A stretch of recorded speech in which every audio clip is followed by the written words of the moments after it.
చిన్న కష్టం రాగానే దేవుడు ఎక్కడున్నాడని నన్ను అడుగుతున్నావా? చిన్న రోగం రాగానే దేవుడు నన్ను విడిచిపెట్టేశాడని అంటున్నావా?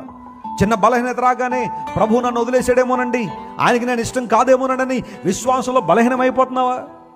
ఎవరైనా ఒక చిన్న నింద అవమానకరంగా మాట్లాడితే నీ జీవితంలో కొన్నిసార్లు ఇబ్బందులు పాలైపోతాను. నేను ఇంకా యేసు ప్రభువుని అంగీకరించిన వెంబడించనండి, నిందలేసేస్తారండి, వెస్లీ గారు అవమానించేస్తారండి.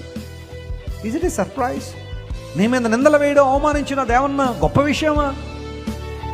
యేసు ప్రభు చెప్పారు, నా నామం నిమిత్తం జనులు మిమ్మల్ని నిందించి మిమ్మల్ని అపహసించి మీ మీద అబద్ధ సాక్ష్యం పలుకున్నప్పుడల్లా మీరు ధన్యులు, పరలోకమందు మీ ఫలం అధికమవుతుంది అన్నాడు. చప్పట్లు కొట్టి దేవుని మహిమపరచండి. హల్లెలూయా.